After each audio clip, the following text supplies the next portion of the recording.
It takes all kinds to run an art department, to make the different brains that kind of serve the different intellectual functions and creative functions within an art department.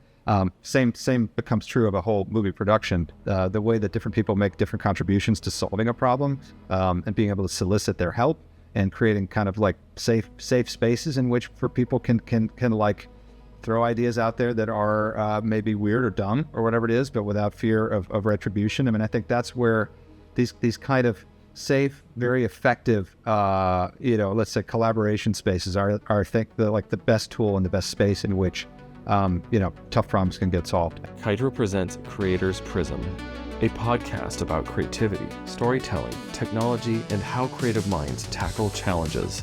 I'm Robert Simons. And I'm Peggy Chung. We have an awesome guest with us today. His name is Ben Procter.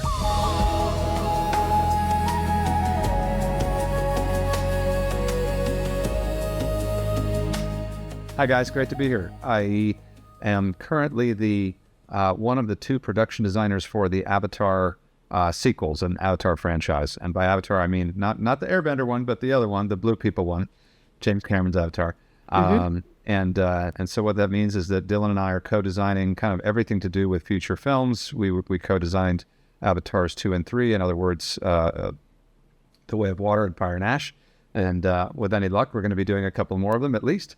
And but then of course it extends to games and theme parks and all kinds of other elements within the broader franchise. So it's a really fun kind of overall franchise management position in addition to the the day-to-day of the really cool work production designing the films. And my background before that is being a production designer of Ender's Game, which Robert worked on. I was involved with Alita, which Robert worked on. Yeah. Peggy, did you work on either of those? I apologize if you did some stuff as well. I can't remember. Not Ender's Game, but I did sneak her in on Battle Angel. Yeah. Okay, excellent. Really cool. And then have been an art director or concept illustrator on lots and lots of other things in the kind of general Hollywood big movie sci-fi universe, including Transformers films. I think I worked on 4 of those. And Prometheus and Tron Legacy and other cool things. So I've had a very, very fortunate career working in some of the bigger, more conceptual visual movies in Hollywood. Wow. Thank you, Ben. Massive movies, Ben. That's a lot. Huge. Awesome. It was fun. It sounds impressive in retrospect. At the time, it was just a bunch of fun jobs, but it does add up. I mean, I consider myself extremely lucky to have had the path that I have. So is that breaking news here that the next Avatar films are confirmed, Ben? It's breaking news that we hope to make more. I don't think there's any news. I think everybody, on the production hopes to make more, but that doesn't, Yeah. Well, thank you so much for joining us and being here with us today on the podcast. As always, our point here is to find creative problem solvings from all different types of industries, and we're definitely going to get into that with Ben today as well. But Peggy and I always like to kind of start these things from the beginning, where you came from, what your background was. You gave us a good eye of that from the industry standpoint. But, something I don't even know about you, Ben, after working with you off and on all these years and being so fortunate to do that. Years. Yeah. Just kind of, seeing each other here and there. Where did your passion start from? I know you grew up in New York. What school did you go to? Like what drew you to this industry? Yeah, I mean, I went to a really, really good school in New York called the Collegiate School, which is, if I'm not mistaken, the oldest school in North America. It's like it predates New York being New York. It's from New Amsterdam days. That's how old it is. Wow. It even goes back to Amsterdam. So if I'm not mistaken, it was founded in Amsterdam, traveled to New Amsterdam, this, that, and the other. So it's an extremely old school.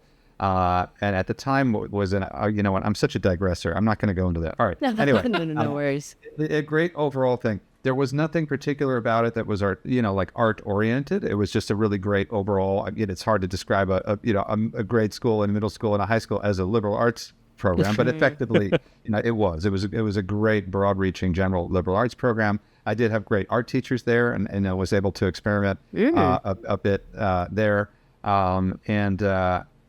but essentially there was nothing in the environment that forced me into it. That being said, my parents were all from the, and I say all because basically I'm talking about three people, my mom, my dad, and my stepdad, all from the advertising industry. So I did get, even though I was in New York and going to, school with a bunch of kids, a lot of whom were going to go into the financial industry and other things like that are not artsy per se.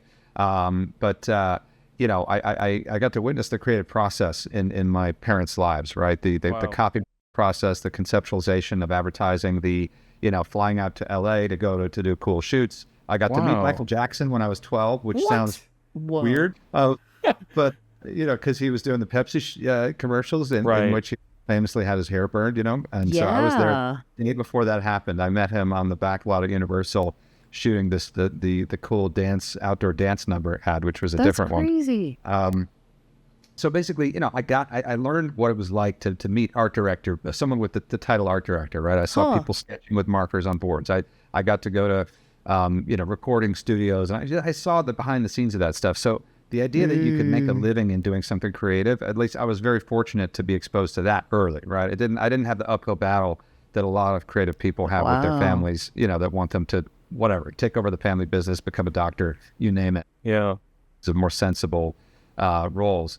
And so, I just was fortunate to grow up in the 80s, right? There were tons of movies coming out that were amazing science fiction films that had like really cool, it's something that I've noticed at some point, looking back at the movies and TV shows I remember, is like the 80s were the heyday of vehicle heroism, right? Like you couldn't find a big movie back then almost. It was geared toward like teenage dudes or whatever it was. That didn't have like some sort of vehicular element to it, whether it was Knight Rider or Top Gun or whatever it was. Like, it was in time to be a geeky kid that kind of liked machines and vehicles and things like that. And then at the same time, you're getting hit with Robotech and Japanese anime and all that kind of thing. So I was just perfectly positioned to be kind of flooded by this new types of exciting Hollywood stories that were science fiction, et cetera. And then the anime correspondent of that at the same time. So I was sort of set up for that. And then, again, the idea that you could do those kinds of things for a living was not something that I saw in my immediate environment, right? The advertising industry is so separate from that. Even as somebody who graduated from college, I went sort of door to door. Luckily I used my industry connections to get a couple like informational phone call interview type things with production companies in New York that they're like, oh, this kid, like he wants to do art on the computer. Okay, great. Like what do you got for him? And it was kind of like, well, you needed to be it was all wrong. You needed to have more skill to be more of a generalist in 3D than I was, to be able to animate, ring, and do simulations and just do all of it at once, because they would hire one or two people sometimes to do the 3D elements for a commercial. And it just wasn't, there wasn't a fit, right? And I realized I got to start looking to the West Coast. I think that's probably where it's at. I managed to get an informational interview to meet up with John Haley, who's still a friend today, who's a VFX soup now. I think it's Sony ImageWorks, but anyway, he's long-term, very accomplished VFX soup, and he was working he was working on a like probably the first iteration of Medal of Honor, if I'm not mistaken, like the very first one.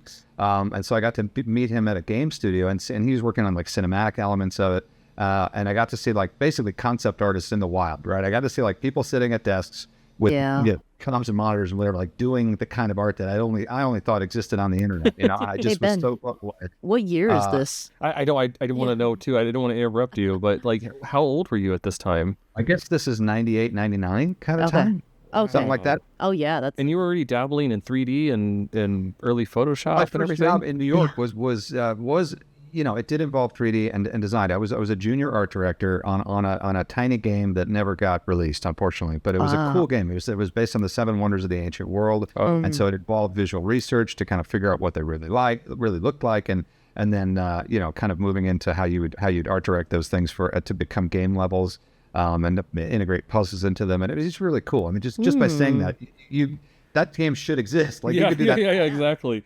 Maybe I should run with that. We just weren't positioned for the financial situation of the .com bubble and just everything else. Just it didn't position to finish that. So, but it was a great learning experience. I got a little bit into 3D, a little bit into texturing and lighting, in Softimage, which as you know, I still use Softimage XSI now. Yeah. Early, so things never change. Mm-hmm. But again, that's that point at which I had like a little bit of skill, but not enough to jump into the post world of New York City doing commercials. And frankly, the content wasn't as interesting to me as I would have wanted it to be anyway, right? Yeah. There was Blue Sky. I was kind of excited about Pixar movies. I really thought maybe I'd be like a 3D lighting texture artist or something at that point. Yeah, that's right. And the Blue Sky, of course, was the closest thing to it, and that's in New York State. But anyway, I realized that was an uphill battle to get hired there because anyway. Long story short, I did need to get out to LA. I met, John, I met Eric Hansen by contacting him by email, and then he introduced me to like first job opportunities out here. And so essentially those two guys kind of like helped set me up, and I came out and convinced my girlfriend, who quickly became my fiance, because I had to put a ring on it to get her to agree to move to LA. She was interested in entertainment as well, and ended up working at Universal and doing other things that were entertainment related. Anyway, so we moved out together in 2000. And then my earliest jobs were, is this too much detail, right? Is this more detailed? No, this is beautiful. I love this. I mean, I don't even know how much of this information you have out there, so please, like, Sure. Let it soak. My very first job was for a tiny little matte painting company run by a guy whose name I will not mention.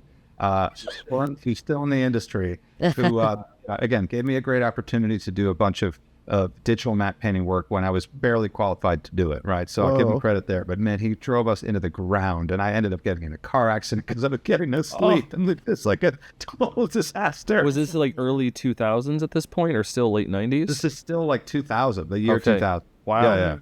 Yeah. But anyway, super excited to be out here. I was working on the Dungeons and Dragons movie, not one of the newer, like better ones, but like it was a Wayans brother in it. I mean, it was not one of the good ones. I saw it, as a kid. And some sort of Dune TV series. But anyway, that job ended, and then I luckily ended up at Pixel Liberation Front, working for Colin Green. And that was like an incredible incubator of people who've gone on to do a lot of interesting stuff. But it was doing previs, and it was doing visual effects or like set extensions, like music videos and things like that. Wow. And between the music video work, which put me in the driver's seat design wise, just because these were like zero budget type projects, like just nothing. Everything. So it's like we need to put something behind, Jessica Simpson. Like, what do you think you want to put behind her? The guy said, he said white Tron. That's the director. Okay. Tron, whatever that means. And so we're just making shit up, and doing video cinematics that were fun as well. Wow. And so it was a great entry level kind of visual effects. Get your feet dirty, get your hands dirty, feet wet. Great other people, really terrific team. And then on the previous side of it, I got to expose to, just like bigger productions. It was fun to work on Pirates of the Caribbean and work on the Matrix sequels, and doing a little bit of design oriented work on the Matrix sequels, where I got to, like, with help from a buddy, Derek Fisher, who was on the team, we basically laid out and designed the city layout for the Matrix sequels, which you see best in the second movie, where you have the Neo flying in. It's called, we call it the jet shot, but it's basically like a Mach 3.5, which I calculated. And so it was all about designing like a spaghetti bowl of crazy freeway intersections that would justify what was happening in the action, because of course they're fighting on top of the truck and vehicles and things in that scene. I got to design some of the tunnels that are burrowed inside of Earth for scenes where the hovercraft ships are actually like getting into chases with the squiddies and all that kind of thing.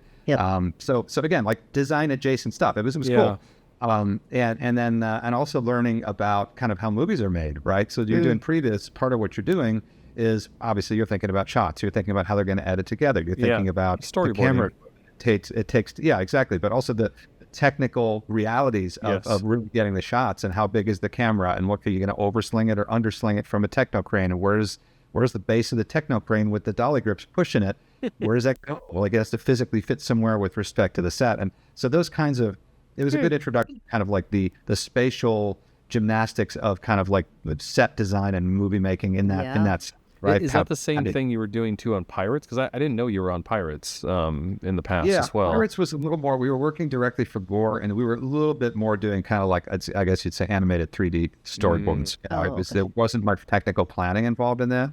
Sometimes you do the one and then you do the other, but certainly for my phase of it, I was not involved in kind of figuring out, Is that what led you to Blind Wink? I'm kind of jumping around here because I'm making my own connections now. Probably. Knowing, yeah, that's right. Right. Wow, okay. I mean, for anyone who doesn't know here, and we'll get more into this later, but that's how I first met Ben. I met Ben at Blind Wink. I was actually an intern at the time out of Art Center called Design, and I was 19 years old when I was very young. I was very, very young, a little baby.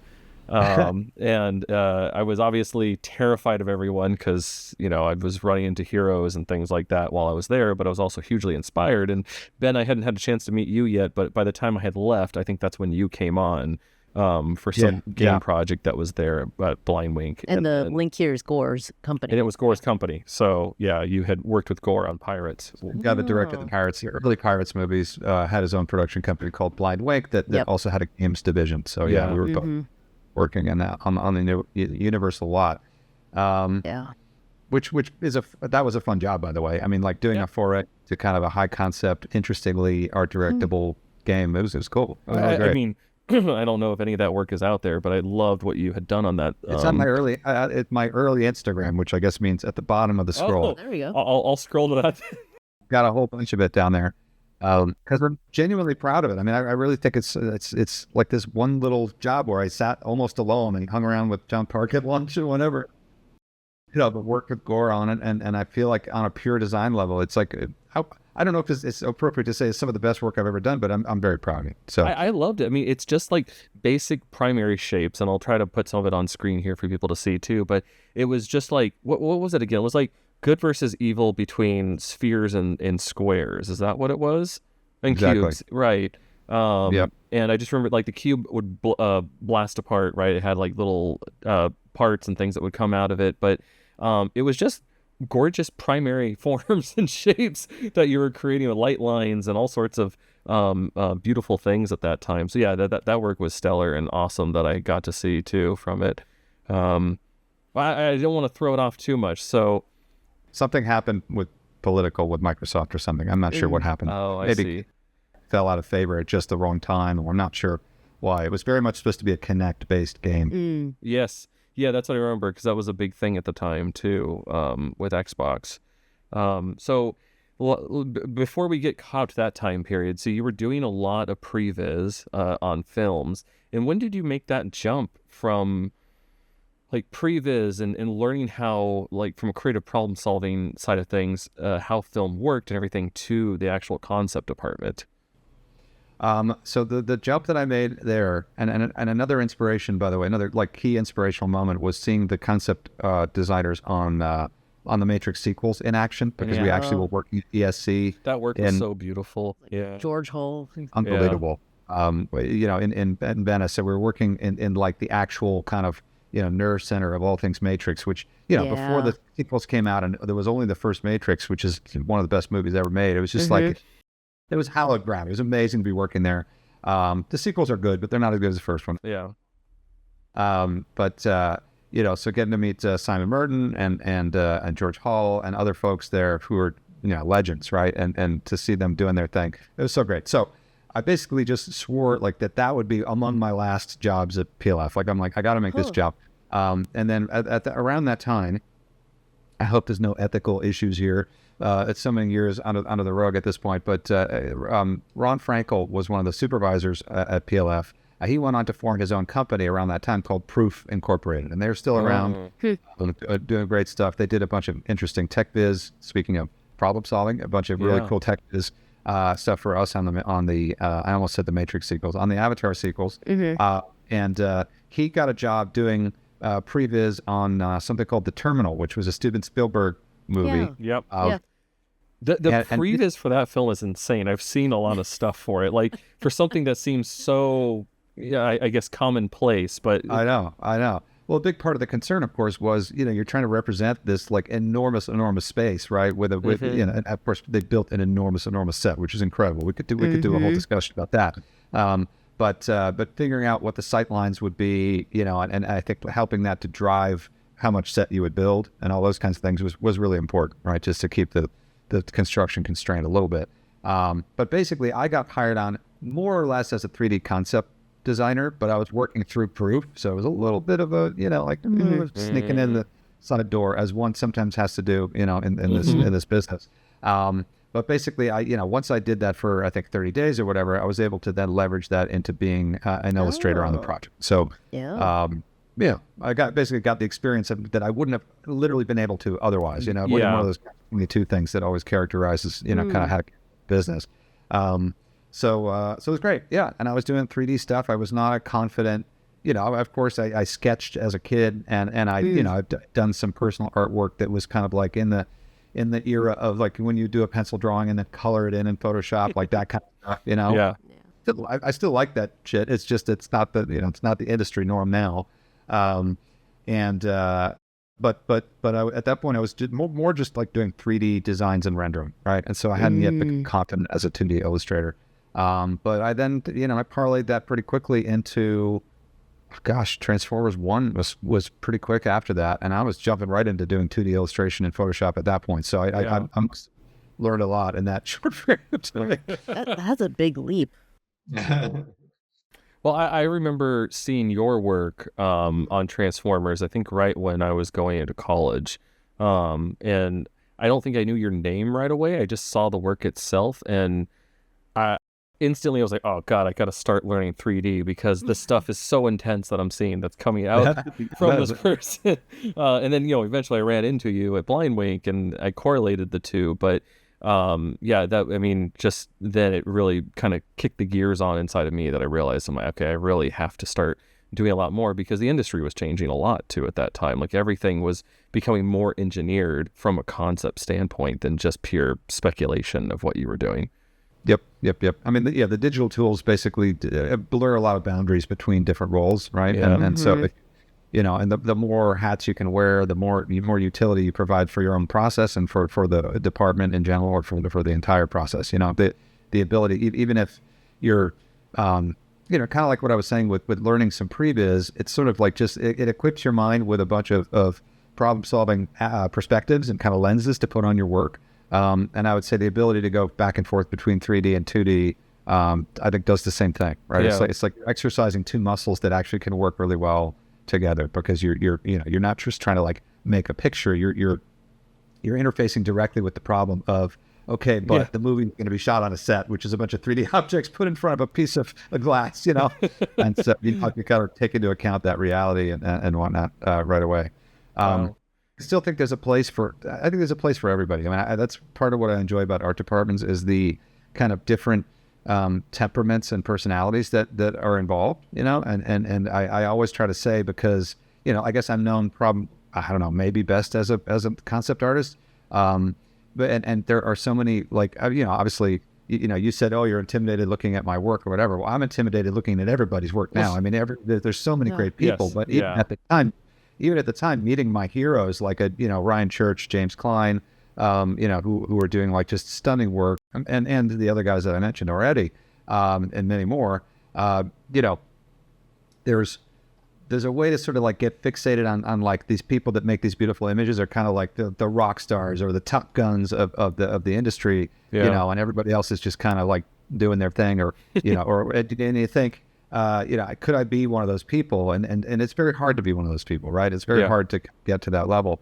And so you can kind of give up in a sort of intimidated state. But what I would say is I find it really fun that the art department in general and creative teams in general, they actually need lots of different types of people, lots of different personalities.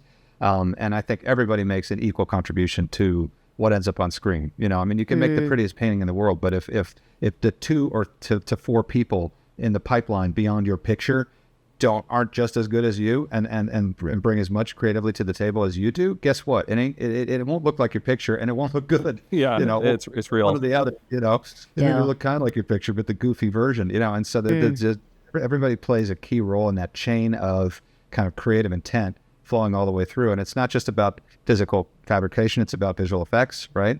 Yeah. It's about making sure that the design intent flows all the way through to basically however it gets to the screen, it's got to flow all the way through. And nobody, you want no one to drop the baton because they didn't know or didn't care about the creative ideas that were there to begin with. Yeah, definitely. I mean, so we're kind of catching up to the time period then of when I met you with what you've done and where you kind of went in your life. And Peggy, you proposed this question before we even started this to me earlier.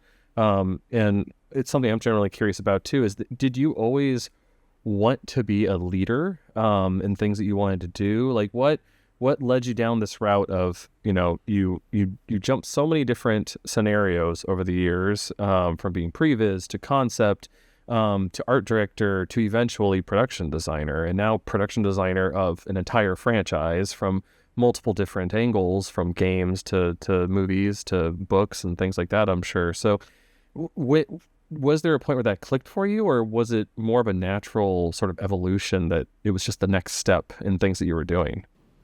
I think it's a great question. I think it certainly didn't occur to me right away. It certainly wasn't my career goal at all to become a leader in the industry. I think I was just interested in the creative product, interested in creative ideas, and visuals and all these kinds of things. Pardon me. I think it's a combination of being pushed, just given a tiny nudge at the right time, and having maybe a background that helped me a little bit to be prepared for the job, right? So, and that both in terms of my childhood experience and the kind of education that I had, and also the kind of experience in previs that I'd had of seeing how some of the nuts and bolts of how you actually go out and photograph a movie and how the whole chain of departments kind of connects and all that kind of thing. I really didn't think about, I really definitely want a production design until frankly, Rick Carter took me aside on the first Avatar and said, hey, I think you have the capability to do this kind of thing. Is it something you're interested in? And I said, oh boy, Rick, Gosh, I never really thought about it, but yeah, kind of, it seems scary. And it's had a kind of honest first conversation, and he just was very encouraging, and he became a mentor to me to get me over the hump of, I think primarily the hump of the kind of imposter syndrome, which by the way, I still have. And I think anybody who's, kind of like anyone who's doing something like worthwhile and challenging is going to have moments of feeling like they're out of their depth and like whatever. It's a healthy sign when you have little moments like that. But anyway, I still got plenty of it. I think it makes you aware of who you are still in your situation, and what you're doing. We're all still evolving and changing all the time. So exactly. But basically, what was I going to say? Well, anyway, Rick ended up, Rick and Rob gave me and Dylan both concept art director titles, and I think Seth Engstrom got one as well. And I, at the time I was like, oh, that's just really nice. But in fact, part of what they were doing was helping our credits, right? To have something art director in it. Yeah. You need a certain number of those credits to be considered legitimate, as a candidate production designer, right? So I already at that point probably had an art director credit on Transformers as robot art director. I'm not sure. You did. I remember that title because I remember it stood out to me when I saw it. I was like, robot art director. I've never seen that credit before. It's not as good as Pickle Futurist, but it's not bad. It's pretty cool. So anyway, it obviously helped me to get another art director title. I ended up going a little bit further into that. I think by the time I production designed, I ended up also having like a visual effects art director title on Tron Legacy.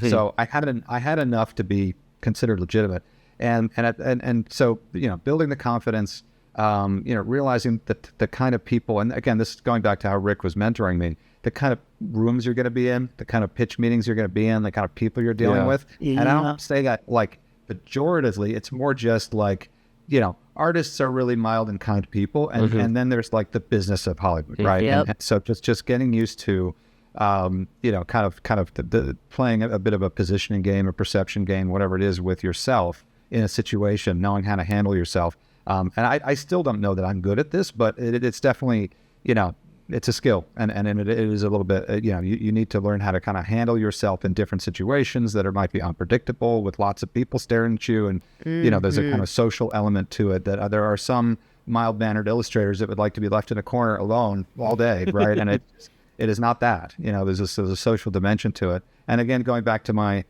schooling in New York, I'm just really blessed that I went to a really good school. And it was one where, this is a million years ago, but like you had to be articulate on your feet in this school. It was challenging, you had to be able to talk about ideas and with really bright classmates and all that kind of thing. And I consider it, again, like many aspects of my life, as another lucky privilege that I got exposed to that. Because a lot of people who are artistic or creative or whatever, they don't necessarily get that background, right?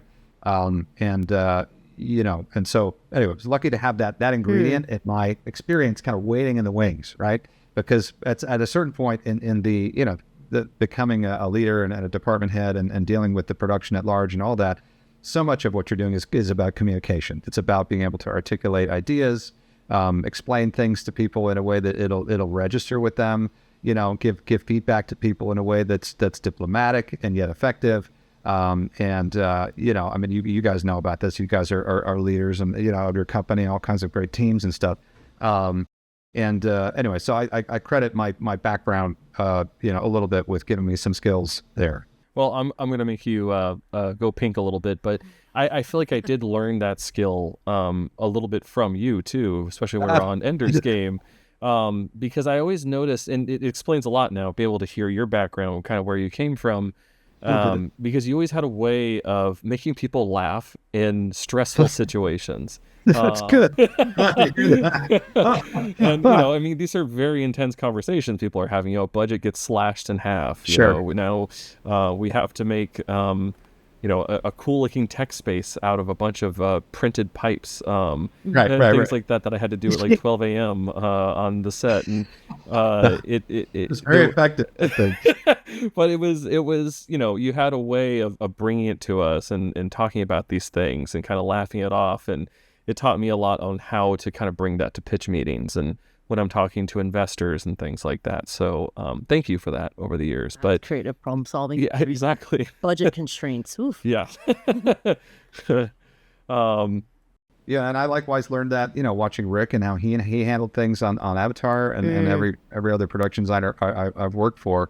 I think Darren Guilford is a great example of somebody that, I was kind of stunned because I'd been exposed to different sorts of art directors, but when he came in and ran the first meeting that I saw him run on Tron Legacy, I was like, whoa, like this guy's in charge. Yeah. Not in a bad way, but literally he had the agenda laid out. We're going to talk about this, boom, boom, boom, boom, boom. Very effective, very, very much like in command of the process, very much like clearly had his head wrapped around all the concerns and what we were working on and all that.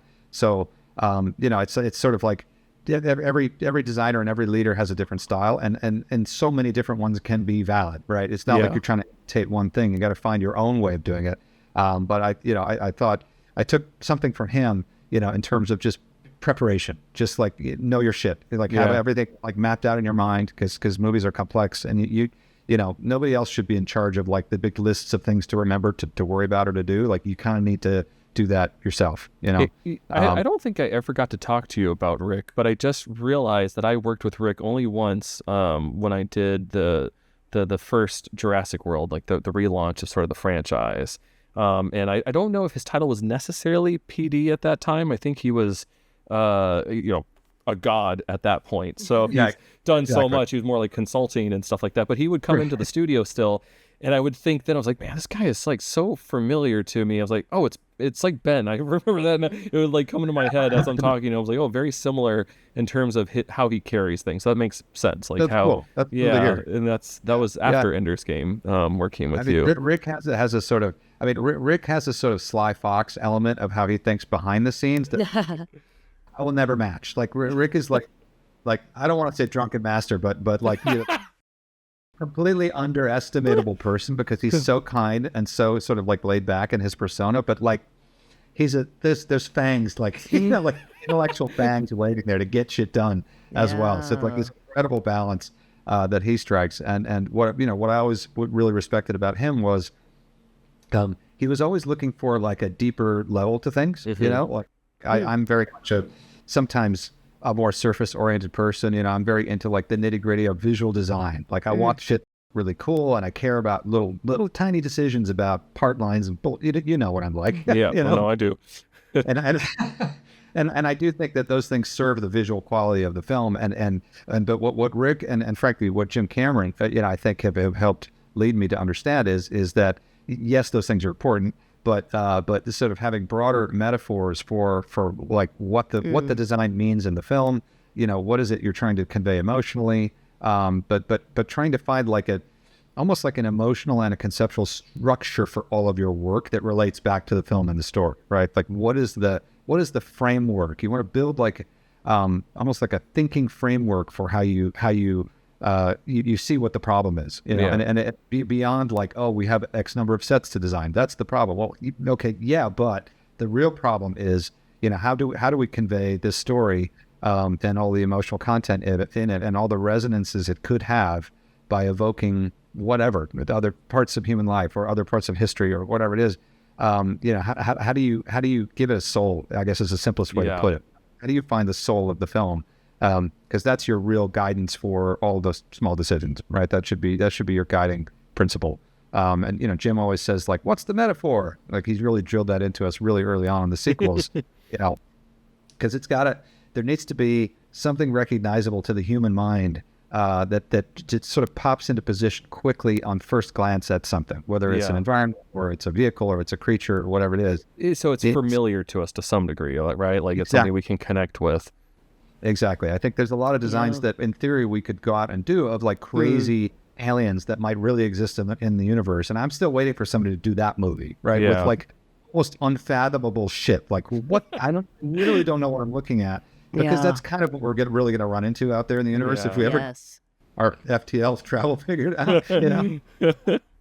But for it to read in an emotional story and read quickly and be understandable to the audience, you have to trade on existing mental frameworks, right? You have to trade on the fact that the audience already knows kind of what a tiger is in its natural environment, right? So a Thanator on Pandora, it occupies a biological niche that we already understand, and so I don't have to waste time just trying to wrap my brain around it. It's like, oh fuck, this scene is getting chased by a tiger. You can enjoy the differences without having to process the differences, if that makes and so much of what we do on the hard surface side and on Avatar is also trying to find visual metaphors so you get an immediate emotional read on something.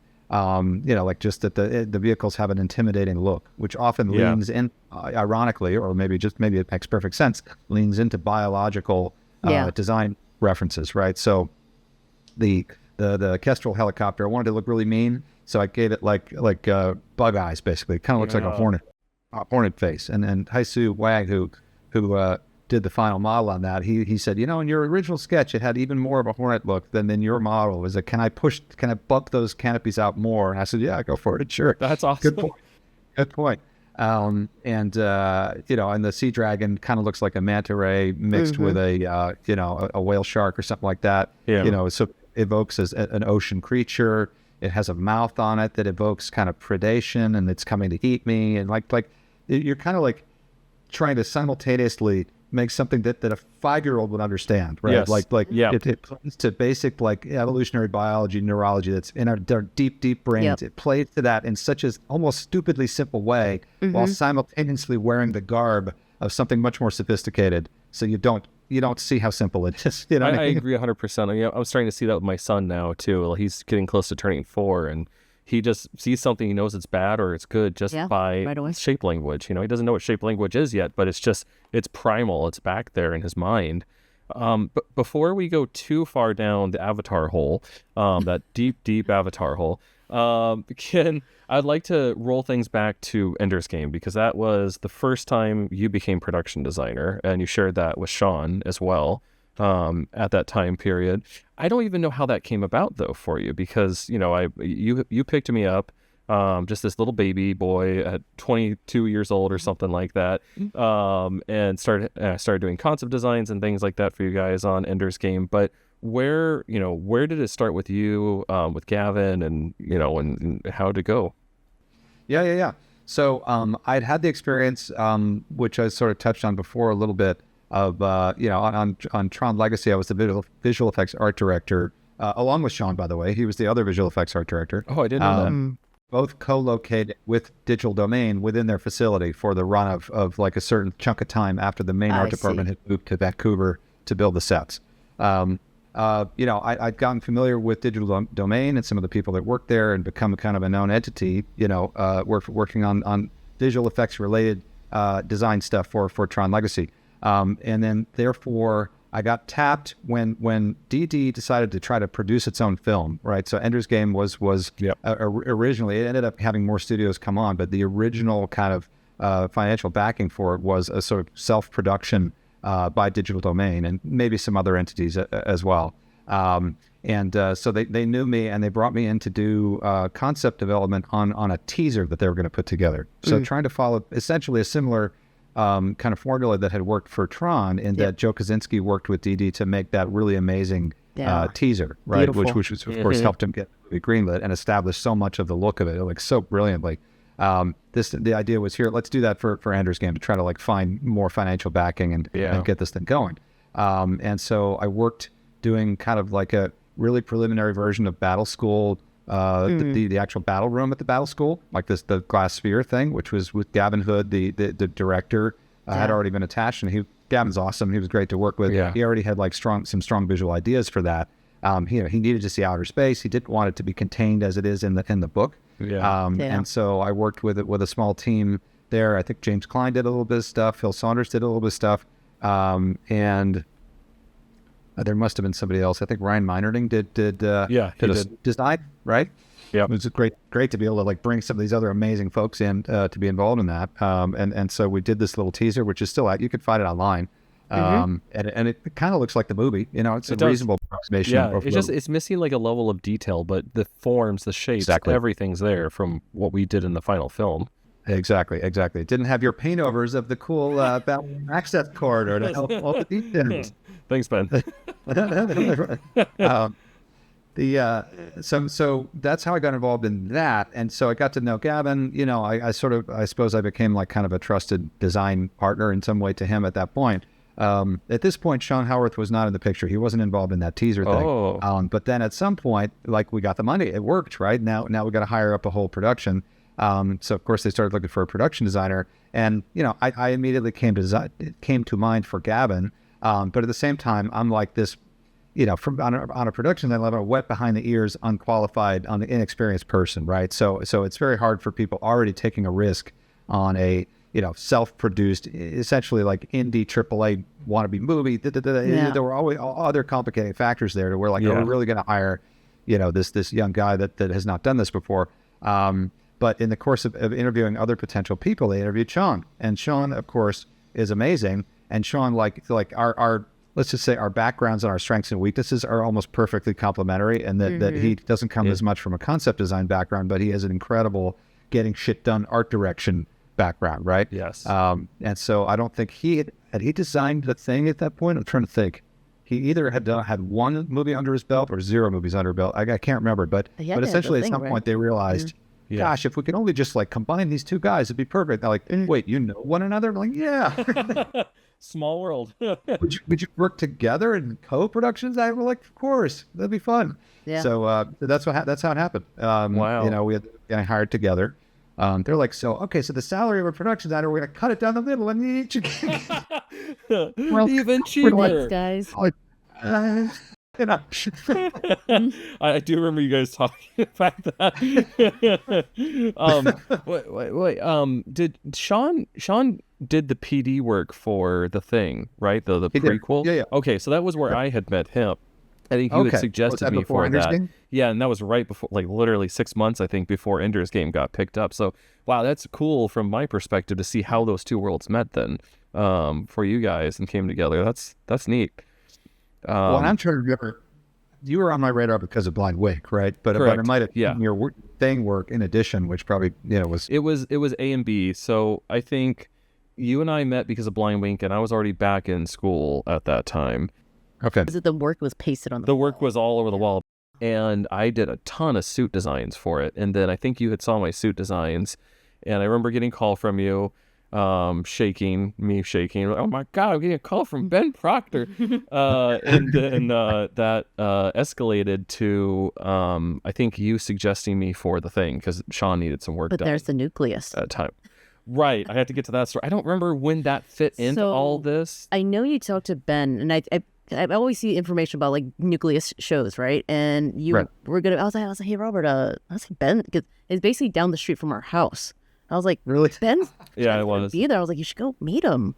This is for Avatar 1, I think it was. Okay. Yeah, So it's like signing. a panel Yeah, that we did. and so I waited in line. I honestly didn't care about anyone else. I just wanted to meet you so I could make an impression at that time. And then as I'm waiting in line, I'm all the way in the back of the line. I just see you run out the door in front of me. I was like, oh, that's the guy I came to see. I'm like, well, I guess I got to go chase him down. Yeah. You chased I remember. I ran after you. And just, trying not to come off as like Not creepy. or Don't anything like stalker. that.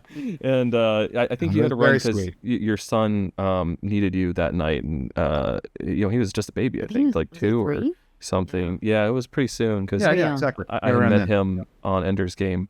And that was how I think we met at that point. That's right. That's right. I'm not Yeah. suggesting that to people who are watching this podcast, by the way. Like, Stalking the secret sauce. it'll scare a lot of people. Somehow I didn't scare Ben. He's gonna Was flash in my public? address above my head at this point.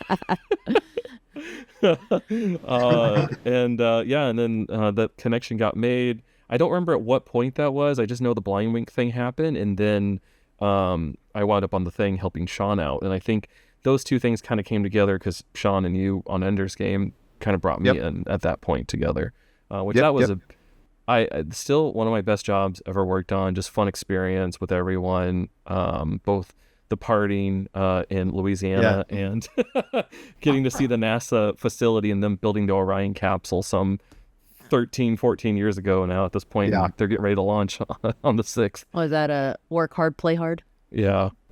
New Orleans was fun.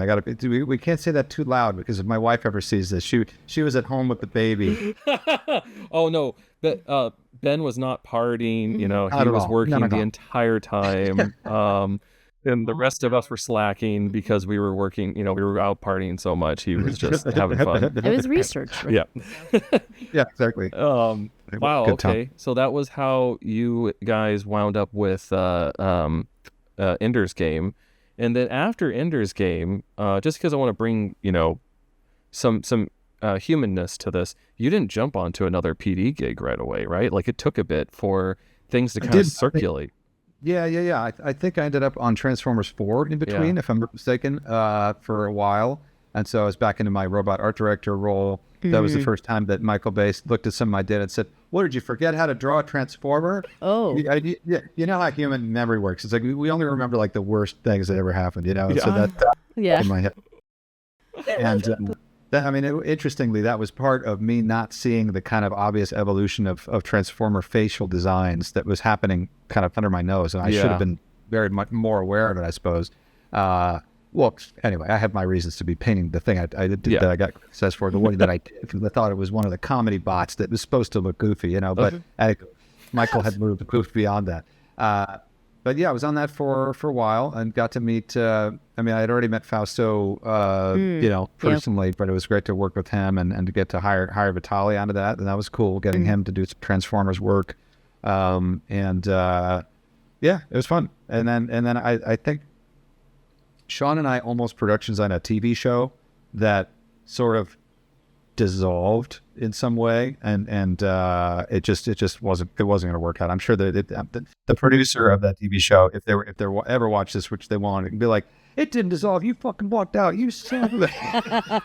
Got totally Not different us. perspective, but let's just say it didn't work out. Okay. Yeah, there we go. I pride myself on hopefully being like a nice guy to almost everybody I've ever worked with in business, but you're gonna break a couple of exits. It's never perfect. Being a dick, but anyway, hopefully rare. But anywho, so there was that, and then I think from that, I want to say I went into Fantastic Four. Oh, right. Yes. Yes. But I only forgot after I about left. Yeah. Right? Yeah, I joined it right as you were leaving. I was like, cool, I get to work with Ben again. Oh, Well, there he goes. No, I'm so sorry. All right, so back to back Ben being a dick story. Well, nothing gets so good right now. But the truth is that here's my story about Fantastic Four. I actually think that John Landau, who used to be head of production at Fox, he knows everybody at Hollywood, right? He particularly would know everybody within Fox and that whole apparatus. I think he sort of forced me out of Fantastic Four by like telling them to be assholes to me. I honestly, because there was a point where like the script needed to be messed with or whatever, and they declared a hiatus. And basically my agent was like, okay, can we at least like get some general idea of how long this hiatus is going to be? Because we got to plan for, is Ben going to take another job in the meantime? Blah-de-da. And they were just like, no information, no, nothing, fuck you. And they were like uncharacteristically asshole-ish about it. And I will say, even from my point of view, it was a difficult film. It was a difficult project to work on. I wound up leaving. Did you? Okay. I made a huge life shift. And sorry if you went there to be with me and I hang with Ben. No. I mean, I was still growing kind of in my retrospect of the film industry and things like that too. And I thought it was just a cool opportunity, but it was probably one of the most difficult projects I had ever worked on. And I wound up jumping ship for Call of Duty, which turned out to be one of the best decisions I ever made in my life at that time. So it all works out that way. But so I'm sorry, I want to keep going with where you went here. So John Landau, you think, pushed them to push you. I don't know that, but they were, again, uncharacteristically like shit about it. And I was kind of like, that's weird. Like, even my agent was like, yeah, it's kind of weird. They're being really stubborn. And they're not usually like this. And then I get a call from John like, hey, what's going on? You want to come down and talk about Avatar? And I was like, what felt like the stars aligning might have just been John, pulling the strings, but or it was the stars aligning. I don't know what, but either way, I had no real reason to be loyal to Fen 4 at that point, the way they were treating me. And so, it's not really a Ben being a dick story. It's a great opportunity for Ben to go design Avatar sequels with Dylan Cole. So the rest is history there. That was, I started Avatar sequels in 2013, in August of 2013. So it's been a while. I can't math right now, but it's been 13 years then. 2026. Well, 12, right? Depends if you start at the beginning or the end of 2013. Or in 2026 now. The end of 2013. Okay, anyway, so it's been about 12. Give you a production design job again when they realize I can't do basic math. Oh, no, you're fine. There are other people for that. That's what phones are Highly for. qualified people. It's fine. That's what AI is for at this point. I've been on somewhere in the neighborhood of 12 to 13 years. Let's just leave it like Wow. that. Mm-hmm. Which is a long time. Luckily, it are interesting, and the franchise stuff is really fun. Getting to deal with Disney Imagineering and the game developer, and that's so cool. Looking into these other sort of venues in which we can express our world. And the game stuff's fun for me because the hard surface is like right in your face. Like they need lots of pieces and they need lots of enemy types and lots of guns and shit. And it's like, okay, these sometimes I feel like some of the hard surfaces is backgroundy in the movies, but in the games it's right in your face. Well, I think just to kind of look at the last 13 years and highlight it. I mean, you've helped with Disney's new parks on building the Avatar areas. You helped with the games. You obviously were the main focus on the films. What else did you do in that time? Were there any other books or things like that you also contributed to? Yeah, I mean, within the Avatar universe, there have been a couple of different visual dictionaries that I've done some writing for, and it's an immense amount of work. And Ray Perez really took it on the chin and did almost all the writing this time around for the Avatar 3 one, the sort of re-release. But I did a bunch of writing for the last one, and you get really nitty gritty with it. Like you got to make up 2 little fun facts about this vehicle or whatever because they've got a little bullet point area. Like shit, you got to make stuff. Yeah. So that was, I mean, obviously there were cool things to draw on that already existed in terms of ideas, but I had to crystallize, those into what would make an interesting book layout for DK. So that was cool. Obviously, participating and dealing with the art books, the art of books. We got the A3 one is coming out this year. Mm-hmm. I can't remember exactly which month, but it is coming and it's going to be awesome. There of course was Alita, which was a nice little departure that you worked on, as we mentioned before. Right. Yeah. And that was something where we were kind of brought in to let's say bolster the existing art department. Robert Rodriguez had Steve Joyner and Kayla, I can't remember her last name, but they were the co-designers on the film, and they were very much trusted entities in his whole kind of Austin, Texas based production universe. And they were in it to win it, but let's just say that type of movie required more of a visual effects oriented kind of level and quantity of design than I think that they were familiar with, and so even though they'd done some cool stuff like Sin City and other things that clearly had a heavy visual effects element, but this, given that it was in the Jim Cameron sort of production universe, and you had John Landau breathing down the neck of this movie to make sure that it looks like it should be for Jim. It made sense to basically have the Avatar art department do pencils down and just take like a 4-month vacation into this other movie. And that's what we did. Wow. And you obviously became involved in that. And it was great. It was super fun. It was so cool to see how you guys did it. I still remember going into Lightstorm that day. I got to meet everyone from the Avatar team for just, a hot second, a couple times. But I remember walking through the Avatar area and you guys had everything covered. Like the walls were just covered with black sheets. Models were covered with black sheets. I was like, oh wow, this is very serious. I mean, I've signed NDAs, but I still am not allowed to see any of this stuff. And then had to go upstairs into the Alita department. That's where I started seeing big eyes and all sorts of things from there. But that was really fun just to see how top secret everything was at that time. Yeah. No, I mean, Avatar, prior to COVID, which has opened things up a little bit to where, a lot of us can work from home. Any would-be hackers out there, don't take advantage of that knowledge to try to steal my shit out of my computer, or I'll find you and kill you. But anyway, things were incredibly locked down, like Fort Knox levels of lockdown. I mean, everybody's pass key had a different setting for different doors around the facility. Just because you could get into one thing doesn't mean you could get into another. And our gallery area, remains a tightly guarded thing even today. Wow. So. Wow.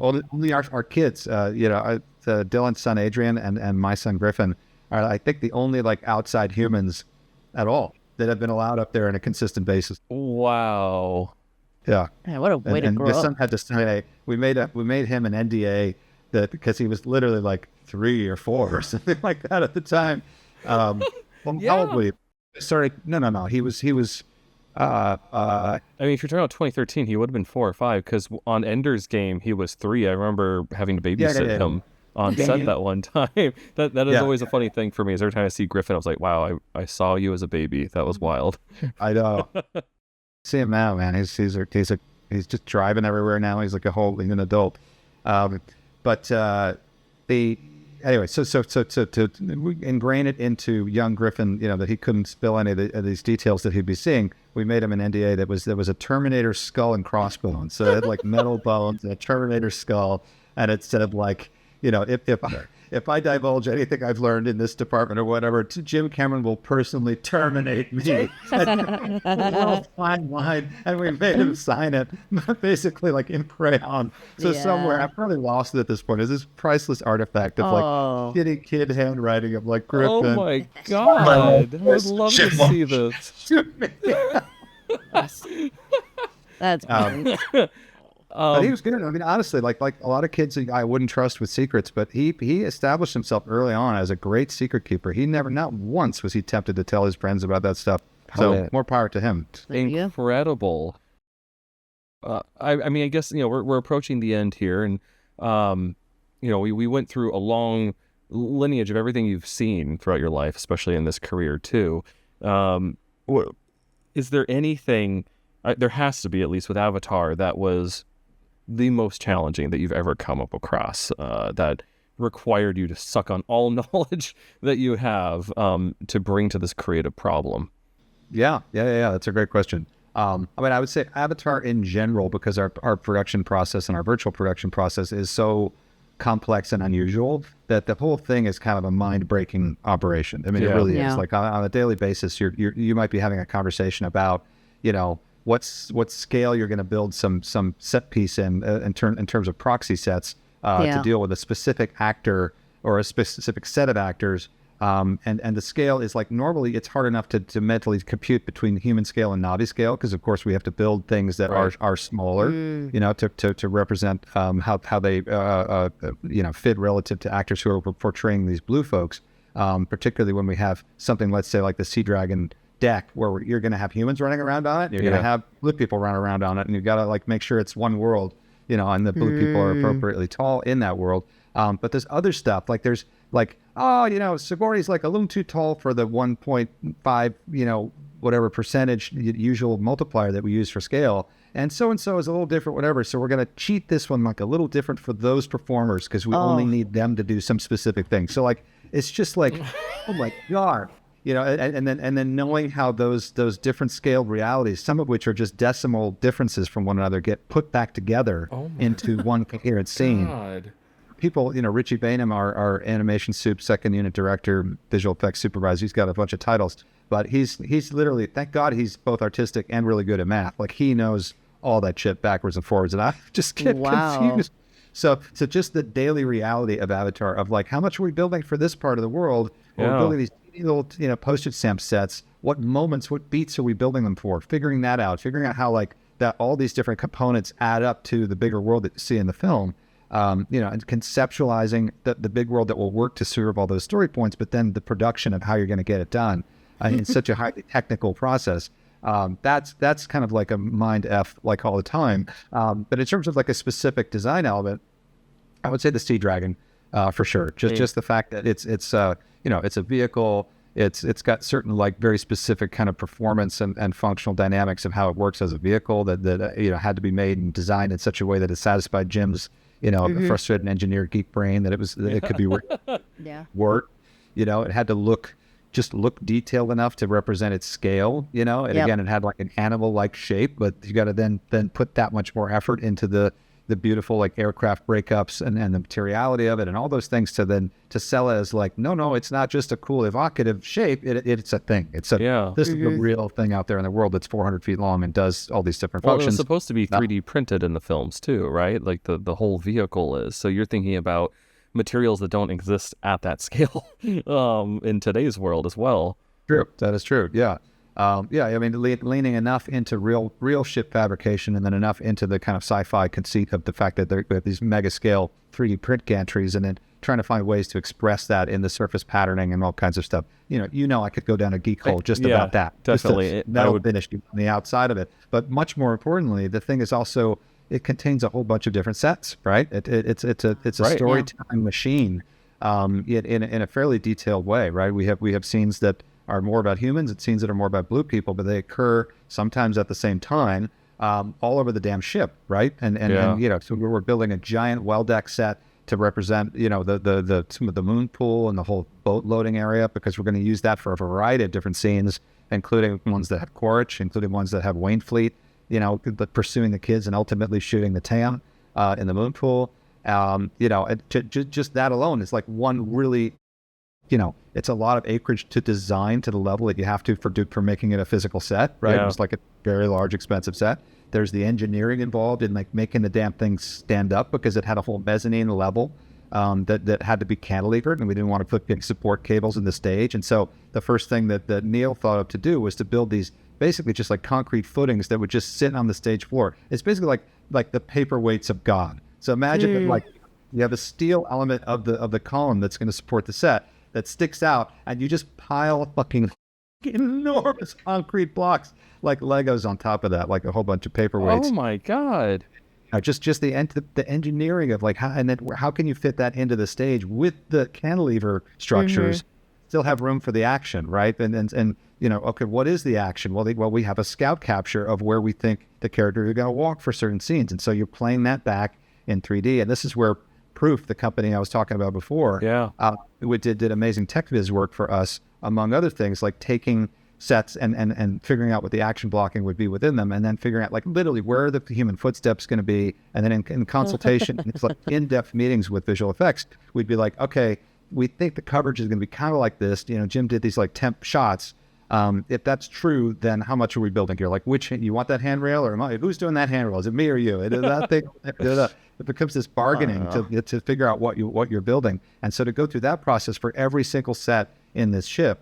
And then to deal with the upside down aspect and the underwater aspect as well, right? So the ship is over, and now you get to revisit the same sets in some cases upside down. And so the mental mapping of like he's near this winch. So wait, it feels like he's on the starboard side, but he's not. He's on the port side because it's flipped. God. All this kind of mental gymnastics stuff.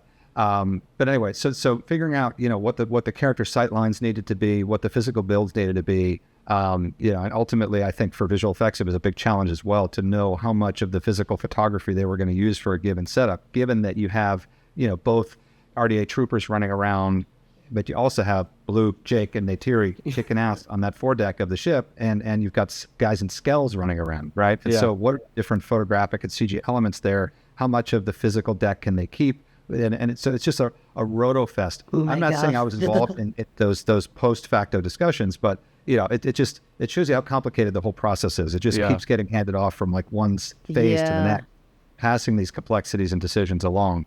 Anyway, the Sea Dragon is really hard, but I'm very proud of that. I think it gets a chance to really be seen from a lot of different angles. It serves different functions. Seeing your water's cool, so. Loving all that. Active ship in Avatar 3 is awesome, but it didn't get put through its paces quite as much as the Sea Dragon did. My God, Ben, Titanic, how they built half the ship and then they had the film and they flipped everybody's outfits and everything and the words and stuff. I thought that was complex when I heard it back in the day, but this just blows it out of the water. This is insane.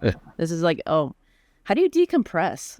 I was like, after, what do you do to like just chill? Because that's a lot of mental work. I don't think that I know how to chill all that well. And I'm not saying that I'm like a tightly wound person. Let's put it this way. I don't have any good hobbies. There are people who like really understand the benefit of having slightly structured free time to where they do stuff that has nothing to do with their job, nothing to do with their main focus in life, but gives them pleasure and relaxes them or whatever. One day I'll learn to cook better. I mean, I know that I'll get there at some point, but I just don't.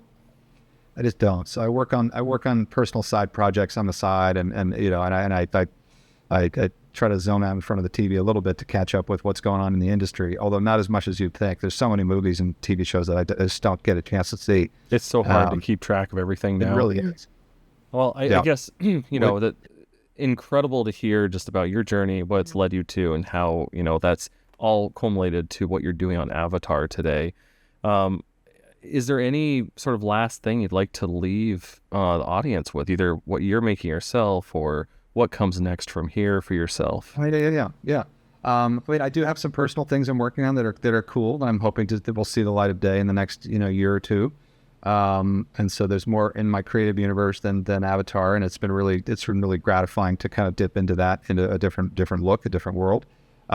I guess just to address the subject of your podcast, I literally don't know where I'm going with this, but I feel like I should say something direct in service of the theme of kind of problem solving. And I guess I think I sort of sidewise did it before, but I'll return to it explicitly in the sense that, I said it takes all kinds to run an art department, to make the different brains that kind of serve the different intellectual functions and creative functions within an art department.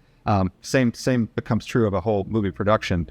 And I guess just collaboration and communication is just like a really important theme, right? It's just that the hardest problems to solve in the world are never going to get solved by one person. They just aren't. And so I think having an appreciation for the way that different people make different contributions to solving a problem, and being able to solicit their help and creating kind of like safe spaces in which for people can like throw ideas out there that are maybe weird or dumb or whatever it is, but without fear of retribution. I mean, I think that's where these kind of safe, very effective, let's say collaboration spaces are I think the best tool and the best space in which, tough problems can get solved. And it's amazing when you see it work well, and sometimes it doesn't work well. Sometimes you see situations where somebody's dominating the conversation, and then somebody else, you could tell somebody else has a great point to make, and it's not getting out there, or people are circling a problem in a way that's ineffective and nobody feels like speaking up about it. There are those moments, but when it works well, and people kind of really mind meld to get into these things, it's amazing. It's amazing. And something like an Avatar movie, or really any movie, right, is such a collaborative, such a difficult thing to pull off. And it's often done kind of under duress in one way or another. I mean, Avatar, we have lots of time and money compared to a lot of people, but we also have a very high demand level and a high complexity of what we're doing. But even the tiniest little indie film, I mean, it's really hard to wrangle human beings to get that work done. It just is. And so hats off to anybody who is a good leader in these spaces to kind of try to make those good decisions happen. Ben, thank you so much for joining us today. That's a beautiful ending to everything we've been talking about, and especially from the creative standpoint of solving your issues. So thank you so much. Thank you, Ben. Well, thank you. Thank you for all of your work on the movies in the past. And we'll have it again. Hopefully I'll get to do more with you in the future. So thank you, Ben. Thanks for having me. Thanks. Bye. All right. Bye, Room. Thanks for listening to the creators Prism. If this episode sparked an idea, share it with someone building something too. You can find links to our guests and their work in the show notes below. Keep an eye out. We're launching Kaidro the Relic Manga Volume 1 on November 10th, 2026, the first of 6 books in the Season 1, published and distributed by Storyteller and Macmillan. Wishlist Kaidro clan battles on Steam and go deeper into the world of Kaidro, a multiplayer action RPG where you pick up a clan and bounty hunt, build your loadout, wield astral abilities, and push back the growing threat of the Void. Don't forget to follow the podcast, subscribe, and add us on all socials under Kaidro Chronicles. Leave us a comment and let us know what you'd love to hear next. We'll see you next time. Keep creating and keep experimenting.